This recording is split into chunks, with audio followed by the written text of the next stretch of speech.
everyone. I'm Immad Akhund, founder and CEO of Mercury. Welcome to the event. As I said, we're talking about structure in your company, equity, board, all that kind of stuff. Our guest is John Bautista. John is a partner at Orrick.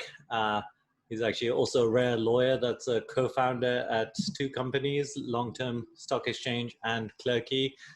He's been doing, I don't even know how long you've been doing startup law, at least as long as I've been doing startups, and probably twice as long. So we're very lucky to have John here to kind of jump into these topics. We'll be talking about founders preferred, composing your board, how to do vesting, how to do equity refreshers, all that kind of stuff. I wanted to start off at kind of right incorporation. Let's maybe skip the super obvious stuff. Like, what are things that you think are interesting, optimizations that people don't think about, but they really have to do right at the start when they're the first kind of either before incorporation or just in the first few months of incorporating? Right. Prior to incorporation, one of the most important things is determining who you're going to found the company with, and being absolutely comfortable with your co-founders. And for tax reasons and other reasons, it's important, if you can, to form the company and to have everyone as co-founders join the company, be issued their stock, their equity at the same time. So to figure out those allocations of ownership, to determine what the vesting schedule will be as between the founders, and to determine what is the IP, if there is some pre-existing IP that the various founders have worked on as part of the project, what IP is going to go into the company and be part of the enterprise, and what IP is not, what IP is going to remain with the founder as individually owned IP. So there are decisions to be made prior to incorporating. Most companies will incorporate in Delaware, and that's where 99.9% of all U.S. corporations incorporate. If you do want to do founders preferred shares, you have to also do them in incorporation, right? Can you talk a little bit about what founders preferred is? As most of you know, the standard corporation, when you form a company in Delaware, you're for the most part just going to issue common stock to the founding team, and preferred stock is stock that's reserved for investors. The main difference between preferred stock and common stock is preferred stock has a liquidation preference, so which gives the investors downside protection. So when companies are formed, and the overall structure for companies in Silicon Valley, and this goes back 50 years now, is to have a two-class system: preferred stock for investors, common stock for founders and employees. And among common stock, as employees join the company a bit later in its life, employees actually will not receive or buy the common stock. They will actually be granted a stock option, which will have an exercise price, which is the right to buy the common stock in the future once they vest in that common stock. But it's important to understand the backdrop here, which is historically there has only been two classes of stock in companies: preferred for investors and common stock for founders. One of the other reasons, besides liquidation preference, which is what investors are going to demand when they invest in your company, is by having two classes of stock, you can achieve a lower value for the common stock. And that's important because, as you know, equity is a major tool for attracting and retaining employees of tech companies. It's not, just the cash compensation. It's not just the cash bonus that employees are eligible for, but it's the equity upside. And by having two classes of stock, and by doing the valuation on that common stock, which companies do from time to time, a so-called 409A valuation, the preferred stock, because it's a superior security, enables companies to depress the value of the common stock for purposes of these valuations. And this is really important because when companies grant stock options to employees, they want to have the lowest exercise price possible on that common stock to give their employees the greatest implied value on that option. It's a Black-Scholes calculation. The lower the exercise price, the more valuable the option. The more valuable the option, the fewer shares you as founders actually need to grant to employees to entice them to join and stay with your company. And therefore, the less dilutive it is to you as founders if you have a depressed value of your common stock. It sounds counterintuitive, but that's what we strive to achieve. And for early in the life of companies, we try to get to a value of the common stock that's somewhere in the neighborhood of between 15 and 30% of the preferred stock price. That preferred stock price is what's been negotiated with investors in your Series A and Series B financing rounds. So what that means is a 70% to 85% discount. And that's, again, an extremely valuable security to be able to offer to your future employees. It doesn't mean that's what the common stock is actually worth. It's still one share of stock and a slice of the company, the enterprise value of the company, but this is a tax and accounting mechanism to help you with employee incentives. So that's the background. Then several years ago, as I mentioned, we created something called Founders Preferred Stock. As Immad had referenced, normally Founders Preferred Stock is just offered for founders, and it can be put in place either at the time of formation of the company, which is the best time to do it, or it can be done after formation. But what's really important is that if you're going to put Founders Preferred in place, that it be done before you issue preferred stock to investors. So if the company is raising capital through a convertible note, if the company is raising capital through a safe financing, you're okay. But the moment that you sell preferred stock to investors and you've created then this dual class situation in your company, for tax reasons, it's not going to be possible to issue Founders Preferred Stock to the founding team. So let me describe what Founders Preferred Stock is. Founders Preferred Stock is a little bit confusing by its name because it actually is not preferred stock. What it is it's a form of common stock that's just like the common stock that the founders will have in any company that you form in Delaware. And if you use Clerky or if you use Stripe Atlas, it's just like that common stock, but it has one distinct difference. And the distinct difference is that it has a conversion right. And what that conversion right says is that if in the future, you as a founder decide to sell your shares, that in the process of selling them to a future investor in a secondary transaction, that investor, when they buy the shares, they will automatically be converted into the then existing series of preferred stock. For example, if the company has already done a Series B preferred stock financing and you hold some of your founder shares in the form of Founders Preferred Stock, if you were to sell those to a Series B investor, either in connection with the financing or shortly thereafter, when that investor buys your Founders Preferred, i.e. your convertible common, they will own it in the form of Series B preferred stock. They never take it as common stock. And that's helpful for a number of reasons. First, investors want to own preferred stock. They don't want to own common stock. As I mentioned earlier, preferred stock has a liquidation preference. So if you're doing a Series B financing round, investors will be indifferent if they can buy the Founders Preferred from you because they will own it in the form of Series B preferred stock.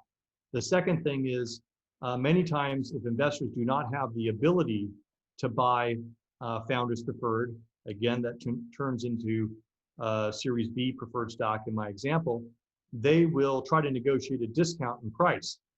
And as a founder, your objective is to achieve the highest price per share for your common stock. And if you can deliver common stock to your investors in the form of Series B preferred stock, there's no reason why an investor should demand a discount off the preferred stock price. So this enables you to achieve the highest price per share for your common stock.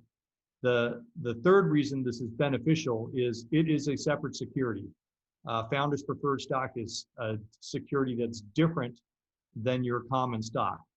And if you're selling founders preferred stock and putting a value on it, the reference value being the Series B preferred stock price, it will not have an adverse impact on your common stock price. And again, your objective in running the company is to try to keep your common stock price as low as possible, not have a big market, a secondary market in your common stock, and be able to maintain that 30 or rather 70 to 85% discount on your preferred stock price. So if you're selling common stock as a founder at preferred stock prices, a valuation firm is going to scratch their head and say, well, there's a secondary market going on in common stock, and therefore we can no longer afford you that significant discount. Founders Preferred allows you to keep those operations separate, use Founders Preferred for liquidity purposes. So those are the three main drivers of Founders Preferred stock. There are some disadvantages that I can talk about, and there's some structuring considerations that we should talk about in terms of when you set up the company, what ratio of your ownership should be in the form of Founders Preferred stock, and whether or not the Founders Preferred stock is subject to vesting. These are all questions that come up over time, and I'm happy to go into those additional details, Immad, if you think that's helpful. But understanding. Well, let's answer this quick question that someone asked. Does selling Founders Preferred stock blow QSBS treatment? No. So just as with your common stock, your QSBS treatment, which is the rule under the Internal Revenue Code section 1202, which says when you form a company, if you buy shares from the company, which you would do as a founder, and you hold those shares for 5 years, and of course, if you're a U.S. taxpayer, and if the company has not done anything to blow 1202 treatment, which it's unlikely is going to happen for you as a founder, but it's something to note that when you sell your shares, provided you've held them for 5 years, and that includes the sale of Founders Preferred stock, then you would be eligible for 1202 treatment on the sale proceeds associated with that Founders Preferred stock. Now, many times we see founders get liquidity prior to 5 years. And if they're getting liquidity prior to 5 years, then they're not going to be able to enjoy the 1202 treatment on the shares. So you still have to meet the 5-year holding period. I think one of the disadvantages to Founder Preferred is that many of these things like Stripe Atlas, and I think even Clerky, don't do Founders Preferred, right? So you really have to like go get Orrick or some other law firm to make the special class. Do you know if any of these people have like any of the automated incorporators have a Founders Preferred option? No. But what I recommend is not having this slow down the formation of the company. What founders will do is go to Clerky, go to Stripe Atlas, create the company, and then we have a module at Orrick where if you've gone to Stripe Atlas or Clerky, we've got the forms ready to go to convert a portion of your common stock into Founders Preferred. And that's that sort of ratio that I was talking about. So you, again, as long as you do that before the next price round, like a Series A or something, before like, as long as seed is a safe or something, you can still do it afterwards. Yeah, and just one feature there is bear in mind that whenever you decide to push the button on Founders Preferred, any person who's a stockholder of the company, they're entitled to the same ratio of Founders Preferred as you are. So if you are a team of 2 or 3 founders, and then you've brought on board another 5 or 6 people, who are equity holders in the company before your preferred financing round, and then you decide to do founders preferred, all 9 people, will get founders preferred in the same ratio of their total holdings. So this is, why it's important to make these decisions earlier, unless you want to have, that benefit for some of the early employees of the company, which is not an unusual item. Yeah. I guess like a couple of questions that are related, like why not just convert all the founder stock into founders preferred? And if not do all of it, what is the correct ratio, if there is a correct ratio to do it? Yeah, I think there is a correct ratio, which is, and what we see most of the time is to have 15% of your holdings as founders preferred and 85% as common stock. The reason you don't have 100% founders preferred is founders preferred for tax purposes cannot be subject to vesting. And this is also an important thing for founders to consider because, you're coming together with a group of people, some of whom you've worked with before in other enterprises, some of whom you may not have worked with. And if someone leaves the company very shortly after it's formed, and they're part of that initial team and they have 15% of their holdings subject to founders preferred, then they're going to keep those shares. Whereas one of the main reasons for vesting is not just how investors will view vesting, but it is a governing mechanism between a team of founders, such that if one person leaves the company will have the right to repurchase the unvested shares, and then those unvested shares basically get retired, but the ownership is equally divided among the remaining founders of the company. So when I'm representing a founder team and they're just starting a company, I point that out, that they need to understand that the higher the percentage of founders preferred, the greater the risk of a free rider problem by one founder who decides that they really don't need to contribute the same amount of elbow grease into the enterprise because their shares are already fully vested. Yeah.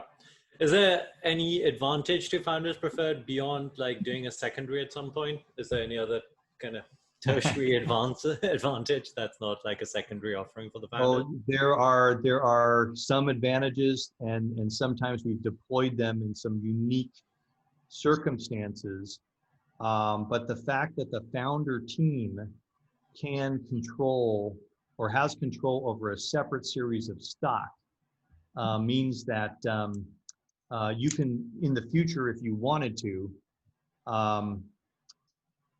amend that series of preferred stock to have additional rights that the common stock, which the founders own and control, usually they control the common stock as well, but the common stock, as you know, will get distributed over time. It'll be the common stock underlying an option plan. It'll be common stock that you may offer to lenders, other warrant holders, consultants, advisors, that assuming there's the right corporate governance approvals in place, the founder's preferred stock could be amended to do things like superior voting rights, impose a liquidation preference.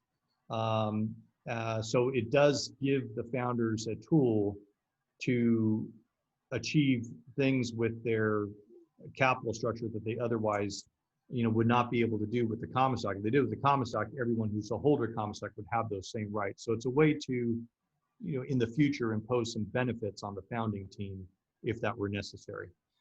I've talked to some founders that know about founders preferred, but they don't do it because they think investors will get scared off by that. Is that a factor, you think? Like investors' perception of founders preferred is like a reason not to do it? No, I don't think the perception of investors not liking it is a reason not to do that. I also think there is the perception that investors don't like founders preferred is actually not correct. And interesting, I was in a board meeting with a client one time, and the company was doing really well. The founders wanted to get some liquidity on their shares. Sequoia is represented on the board of the company. they wanted to buy some shares, and one of the partners at Sequoia asked me, it sure would be great. I wonder if we have founders preferred stock in this company, because they wanted to buy, and they would much rather hold preferred stock, as I mentioned earlier, than common stock. Unfortunately, in that case, the company did not have founders preferred. But I think so long as you keep the founders preferred ratio to 15%, then it's not a problem. Why 15%? Historically, when you negotiate preferred stock financing agreements with companies, there had been a exit provision in the right of first refusal and co-sale agreement that said that founders have the right to sell a de minimis percentage of their shares, and this applied to common stock, a de minimis percentage of their shares without subjecting those shares to the preferred investor right of first refusal. And typically, going back in the history of Silicon Valley and the way these forms sort of evolved, the maximum de minimis percentage that most investors would agree to was 15%. And that is sort of, I think, the comfort level of investors in terms of what they will permit founders to get early liquidity on before a liquidity event of the company. So by setting founders preferred at 15% and no higher, I don't think you're sending a signal that you want to get out of the company earlier than normal. It's really using that same 15% concept that historically has been a standard, in Silicon Valley. I guess just a tactical question: if you only have common stock and you haven't done a preferred round and you want to do founders preferred, what's like a rough price cost for like getting the conversion done? To actually implement founders preferred? Yeah. If it's a Delaware company, if it's formed on Clerky or Stripe Atlas, if there's only a couple of founders, yeah. It's $3,000 to $5,000. The main decision that needs to be made is typically the common stock is already subject to vesting, a 4-year vesting schedule. And so that vesting schedule has to be amended in connection with the founders preferred implementation, because the new founders preferred will not be subject to vesting. So there's some amendment of existing documents that need to take place as part of that, but it's not a hugely expensive thing to do. Got it. And someone is also asking, would it be annoying to Series A investors if they want to reset vesting?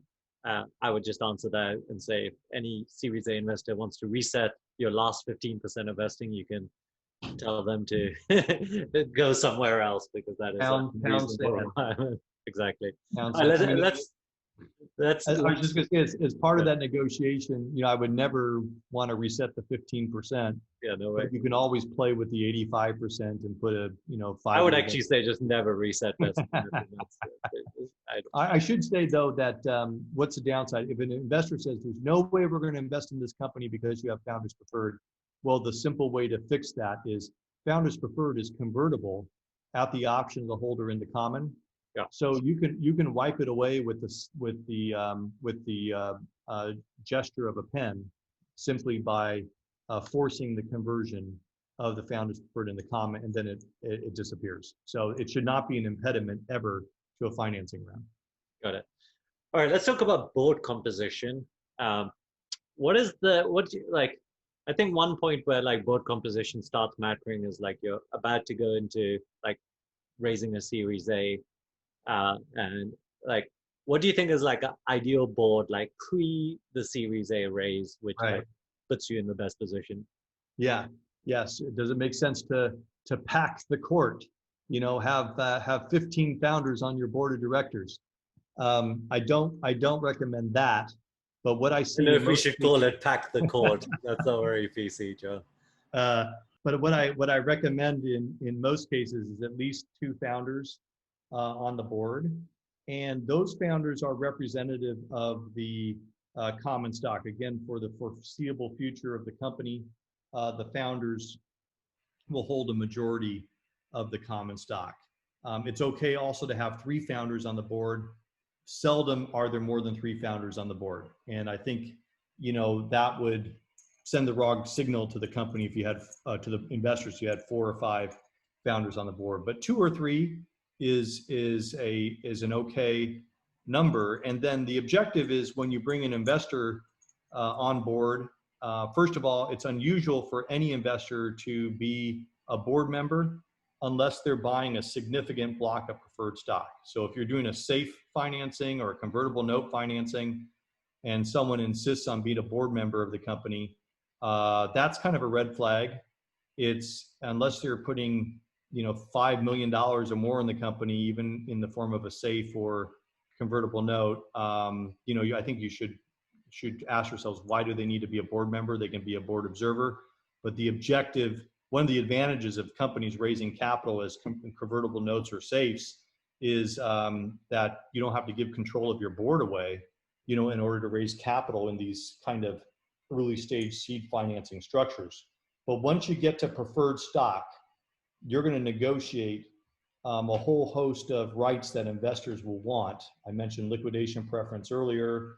Immad mentioned maybe they want to revisit some of the vesting schedules, but the lead investor will typically also want to have a board seat.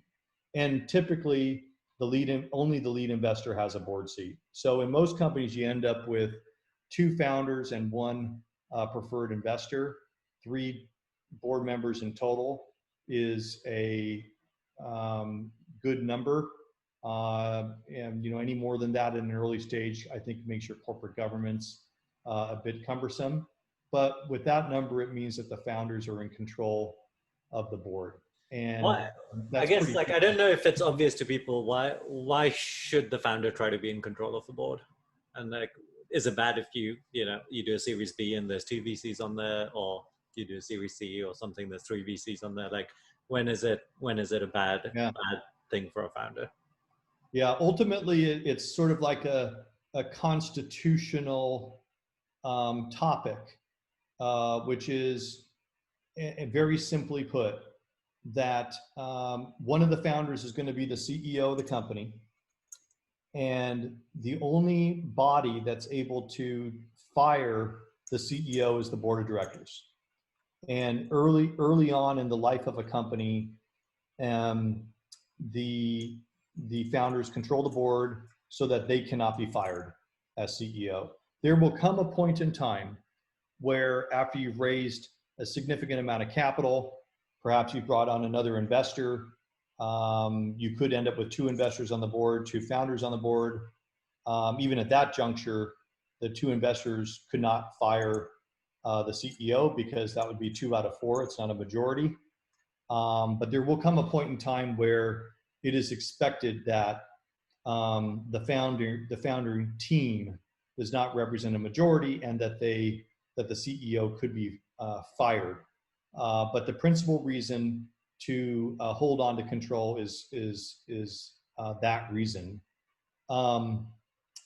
There will be, as part of the financing round, a number of rights that the investors will negotiate, where even though founders control the board, it doesn't mean that founders can do whatever they want in terms of buying other companies, issuing equity to others, doing another financing round, amending employment contracts.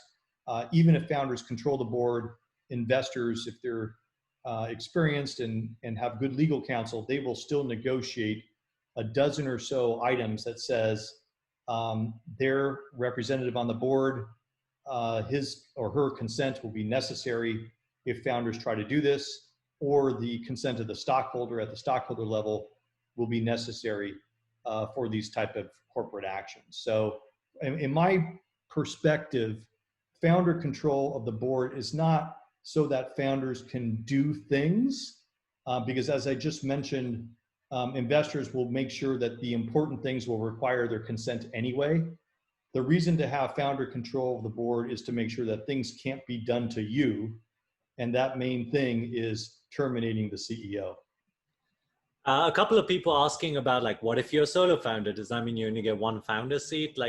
Can 1 founder sit on multiple seats or control multiple seats? Yes. Okay, these are great questions. So if you're 1 founder, you can designate, there's two different ways to approach this. If you're one founder, you can designate in your company certificate of incorporation how many seats are represented by the common stock.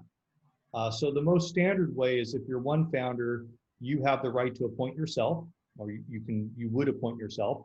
And then you also have the right to appoint someone else because you control the common stock. So you would appoint, either another employee, or it could be someone who is outside the company who is an industry expert that you trust, a former founder, to join your board. And if you don't like that person, you can replace them because you control that seat.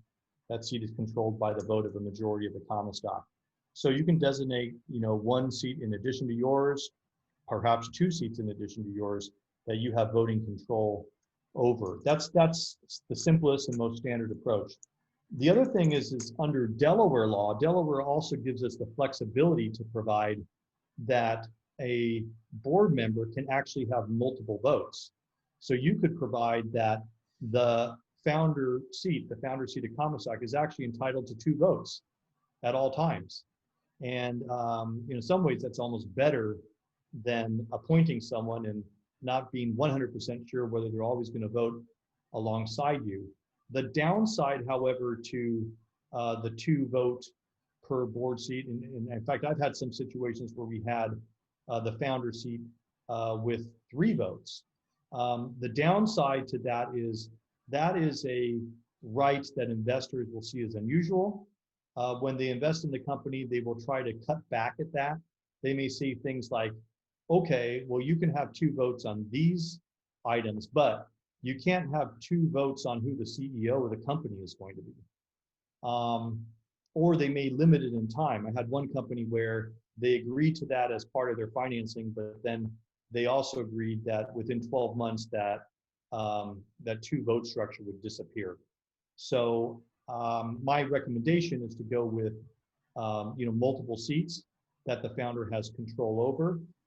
And what that means is, as part of a financing round, an investor may say, okay, we don't like that you've got another employee on the board in that seat.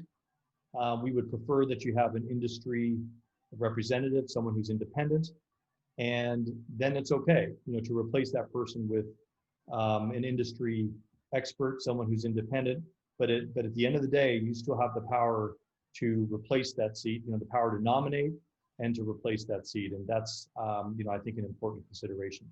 Yeah, I think another part of this is also just before financing, the better your position is, the easier it is to keep that position, right? Like if you start off with three seats, you're more likely to keep them. Absolutely. They have to kind of negotiate them away from you. Yeah. Someone asks, like, let's say you are doing a Series C or something and you don't want to give up board control. Like, do people just go from like 3 seats to 4 seats if the new VC wants? Like, is that common where you like basically keep issuing founder seats to keep board control? Yeah. Typically, the compromise situation there is to agree that you would create a new seat. The investors are not going to like that it would be a common only seat that you have full control over, where you could appoint anyone that you wanted to that seat. But in order to make sure the investors don't have control, you add a new seat and you negotiate the mechanics around how that seat is appointed. Typically, you would want to make sure that it's someone who you, as the founder, nominate, and that it's a person who is, the investors would require it's an independent, industry expert. But you still have the power to nominate that person, and you have the power to remove that person. So it could be a seat that's determined by the common and preferred together as a class, but then there's an overriding agreement called a voting agreement as part of these financing rounds that governs who nominates and who can replace. And that's an important thing to focus on, in order to maintain control over that seat. I'm guessing you're going to say this is like a personal question. Someone asked, like, should you forgo funding if you don't want to lose control of the board? Yes, if that's your singular focus, yes. I mean, just, I mean, Immad, you've been through this multiple times, that, the, the most common, I think, process of building companies is, involves dilution. Involves dilution of ownership, dilution of voting rights, dilution of control. And as you mentioned earlier, your objective is to minimize dilution in all of those considerations. So when you're building a company, you want to, if possible, raise capital at the highest valuation to minimize ownership dilution. You want to minimize dilution of voting rights. Usually that's done by granting stock options to employees instead of giving employees voting rights up front. And you want to minimize dilution at the control level, and that is by maintaining control over your board. But all of these factors are, kind of related. But on the other hand, it takes capital, to build a company, and so you have to trade those things off against one another. And I think, the process of raising capital is you are forming a partnership, a long-term partnership, in particular with your first major investor. So my advice to founders is to, your investors are going to be doing due diligence on you before they invest. And it's important that you do due diligence on them. Talk to other founders, talk to Immad, talk to other founders and their experience, working with these lead investor groups, and in particular the sponsoring partner within that venture fund, and what their track record is, and do you trust them for the long run? Because ultimately it comes down to a game of trust between you and your investors. Yeah, sure. There's also been a trend where these growth investors have been like kind of selling like founder friendliness, and they won't take a board seat, right? Like I think DST was kind of famous for not taking a board seat at like when they funded Facebook and other people. So I guess that's an option nowadays where founders can go for these like more founder friendly growth investors. Yeah, I would just caution you that the devil's in the details, because many of these investors who say no board seat, when you look at the investment documents, they have contractual rights over just about anything, that you want. You need a hall pass, to do just about anything. So, it's not just board level control, it's also stockholder rights to pay attention to. Got it. Cool. I wanted to talk about kind of dual classes of shares and like extra voting rights, and someone's also asking about the question. So I guess like just on a high level, how do you get like, Google or Facebook has like, I think 10x, the founders have 10x votes. Like, how does that mechanic work? Does that happen at the early stage? When does it happen? Right. Yeah. And this is something this is my point of view, but I think it's played out in the numbers, is that dual class from that perspective, dual class when it comes to voting rights, is not something to worry about right now. It's usually something that's put in place prior to an IPO. And the main objective in, the 10x versus 1x voting rights is to make sure that the early investors in the company and the founders in the company pre-IPO retain as much control as possible post-IPO, because an IPO is also a dilutive event, both in terms of ownership and voting rights, with a disparate group of investors who, may not have the best long-term interests of the company in mind. And that's why you see, many companies that have dual class stock put in place on the eve of their IPO, again, to ensure that the investors in the IPO are buying, the Class B common stock that has the 1x voting versus the 10x voting. I do have companies that will put in the 10x, 1x ahead of time, but investors will usually not want to buy the 1x. And so many times we'll put the 10x, 1x in place ahead of time, and the only constituents who get the 1x are the employees. And that will be the same common stock that's used in the IPO, but the investors will almost always want 10x for themselves. Another variant is, when does the 10x actually spring into action? In some companies, where the founders have a lot of leverage. The investors have agreed to have the founders with 10x, but they provided that that 10x doesn't actually spring into action until there's an IPO. But the most likely situation is that the company will have the common stock, the founders' preferred stock, and the preferred stock, and then just prior to an IPO, we'll put in place 10x with regard to the stock, all stock that exists prior to the IPO, and 1x for the stock that's being issued in the IPO. Got it. So the deal class is really about, we've IPO'd some random people you've never met are going to own like voting shares, and like that might be scary to the long-term vision of the company. So keep the real vote among like founders and like the original kind of backers. Yeah, and that's the case in Google. There's another mechanism to have control over voting rights, which is through proxy agreements. And we have some companies that do not have dual class, again, the 10x, 1x, but what the founders have done is they, as part of their employee stock plan, they provided that when the employees exercise their stock options into the voting shares, that the employees automatically grant, as part of that exercise documentation, they automatically grant a voting proxy to one of the founders over their shares. And that's an interesting mechanism. And I've also had that get extended to investors where perhaps the lead investor will not agree to have their shares subject to the proxy. But when you're doing second closings and you're bringing on individuals or other angel investors in the company, following an investment by Sequoia, people, just will agree to just about anything, to have a seat at the table that you would, have them sign as part of their investment documentation, a proxy agreement that gives you, the founder, the right to vote their shares. Does the lead investor dislike that? Because now you're like basically voting like your common shares and like some percentage of the preferred?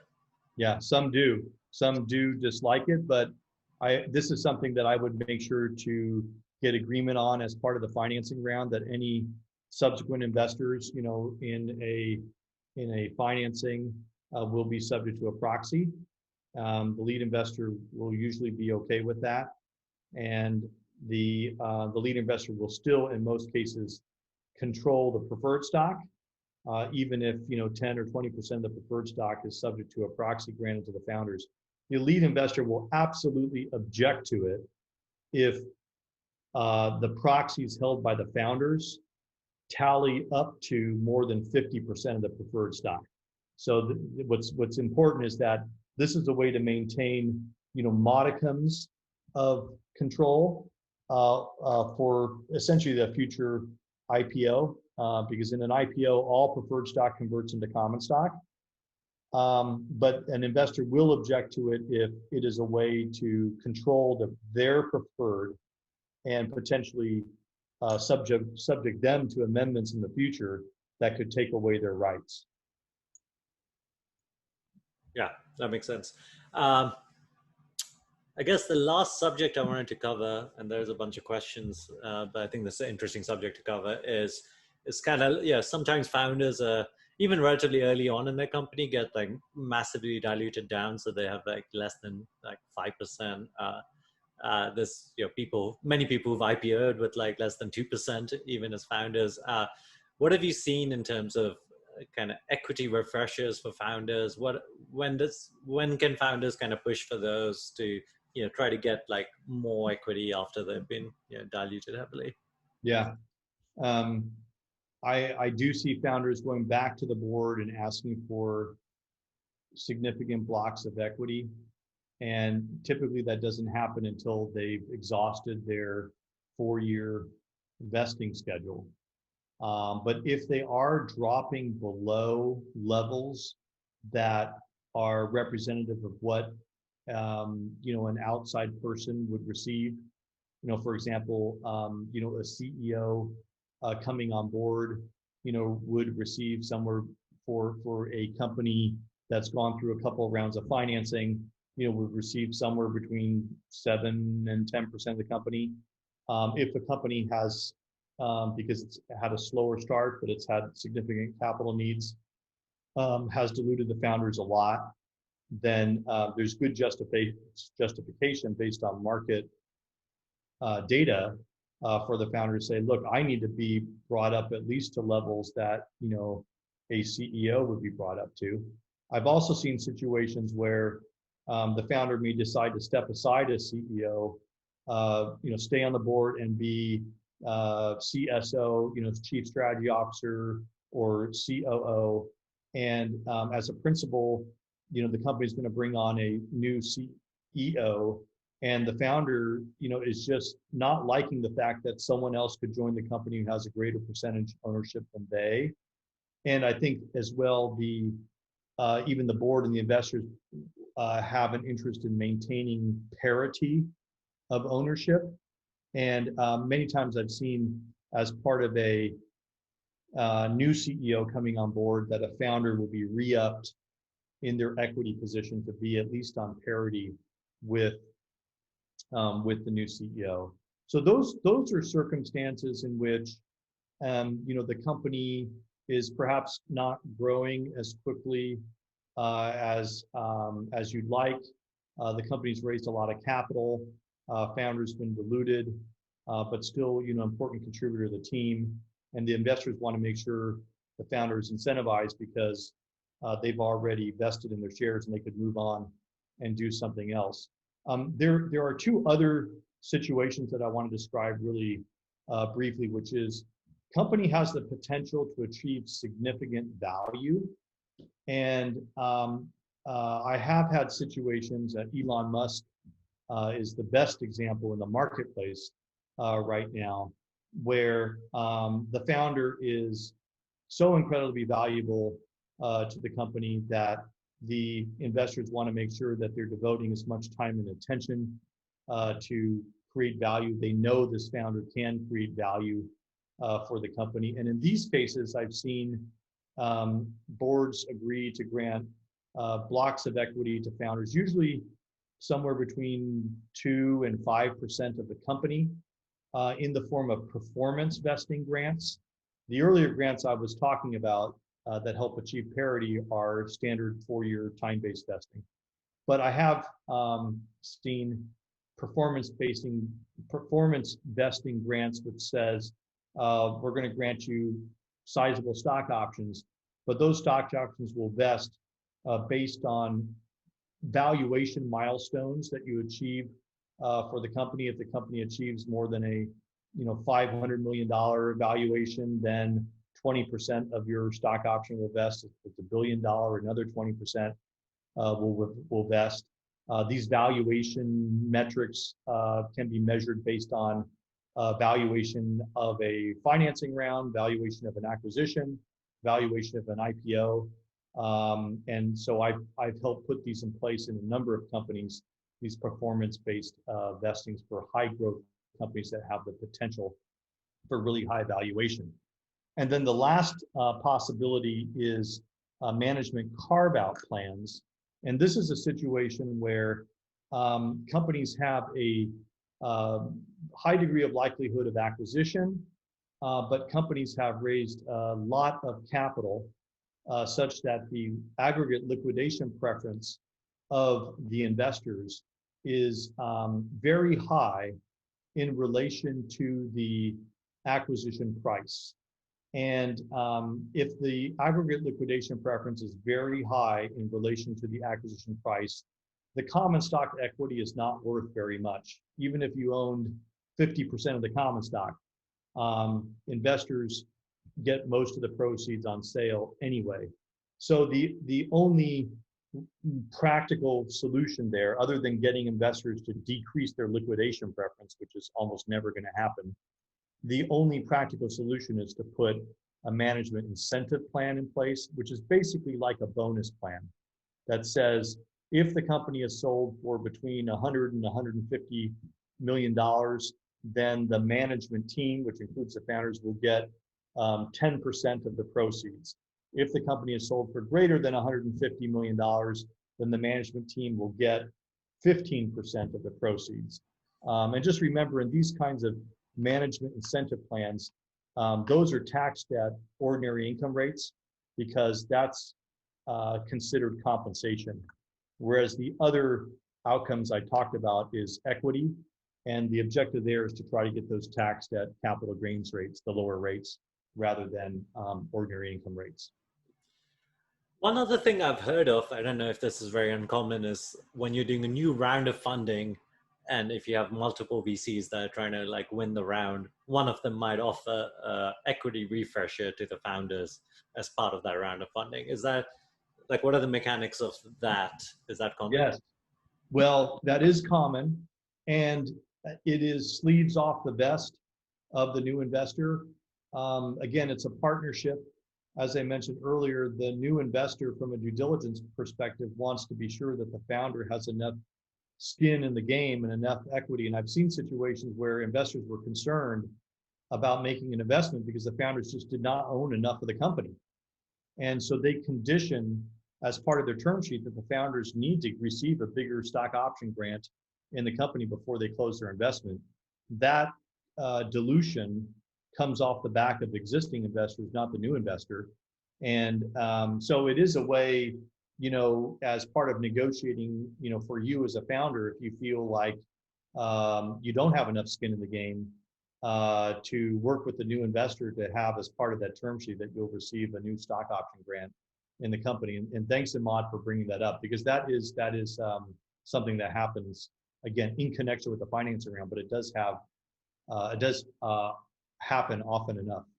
Yeah, and that's quite a nice one for the founder because they can blame it on the new investor. Exactly. The new investor also likes it because they're not getting diluted by it. So it's like win-win. I mean, I guess it's worse for existing shareholders. Right. Yeah, But it works. Leverage. Awesome. I know we're overrunning a little bit. Do you have another 5 minutes? I do. All right. Let me see if we can knock out a couple more of these kind of questions people ask. Okay. This one's kind of fun. I'm running a holacracy software agency. Do you have any insights on legally sharing profits and have them as real owners? That's a fun one. So, I think that what's important is that there's really only two ways in which to incentivize people. One is through equity, and the other is through cash compensation. If you have a lot of constituents in your organization, it is difficult to incentivize people through equity, and particularly if people don't have a service relationship with the company. Whenever you're issuing equity in a company, there are U.S. securities laws that you have to abide by. So my main guidance there is equity is not for everyone in an organization, and you need to make sure that the people who receive equity have a service relationship or an investment relationship with the company. Otherwise, you need to think about other incentive schemes. Yeah. I guess this is just a general market thing. What is the market like right now in terms of you see a lot of companies raising money. Yeah. What's the general market like, and how founder friendly are the terms right now versus there's like overall shifts sometimes. Yeah, no, it's surprisingly founder friendly. First of all, in terms of existing companies, we saw a lot of financing activity over the last 6 months with COVID in March really taking root. Many companies decided they needed to raise capital. If you were going to raise capital, you had better do it quickly. And so from March over the last 6 months, many companies have raised capital. So there was a lot of financing activity, and the good news is that there were investors out there, doubling down on their investments in good companies. I mean, on the other side, I've seen a number of companies that could not raise capital, and they've decided to fold. But for investors who wanted to double down. There's been a significant amount of financing activity. In fact, it's kind of dropped off because we were so busy. We didn't expect we were going to be so busy, but it's all because of this rush to raise capital due to the unknowns around COVID. That's for existing companies. With regard to Series A financings, over the last couple of years, venture funds have raised billions of dollars that they're sitting on. They needed to deploy. And, the mantra is that in bad economic times, that's usually when investors make the best investment decisions. And, I'm sort of the stalwart investors, the Kleiners, the Sequoias of the world. I've seen them extremely active in new rounds, and the kinds of terms that they're putting down haven't changed from the Series A terms that we saw pre-COVID. Where we have seen changes is companies that needed to raise capital. They already had a number of financing rounds. They were struggling, and they couldn't find capital from outside investors. Insiders, put down new investment terms that were more favorable to them than previously. But I think now is a great time to start a company. I think you should expect founder-friendly terms. I would recommend partnering with the best investors. They are still very active in the space, and think about some of these tools that we've been talking about today, and consider putting them in place early on in the life of your company. Cool, John. This was awesome. Thanks for taking the time. If someone wants to, there was a lot of questions I didn't get to. If someone wants to ask those questions from you or work with Orrick, what's the best way for them to kind of get in touch? Yeah, I'm happy to answer questions. I can be found on the Orrick website. My email also is jbautista@orrick.com. We also launched a Series A ready tool, which you should take a look at on our website. Also through Long-Term Stock Exchange.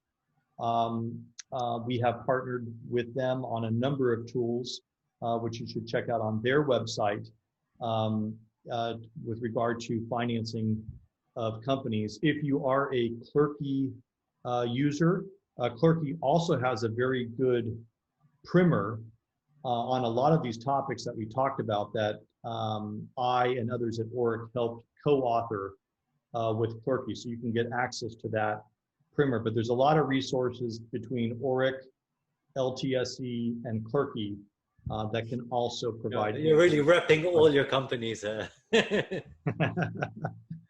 right, awesome. Great seeing you, John. Thanks everyone for joining. All right. Okay, my pleasure. Talk to you soon. Bye.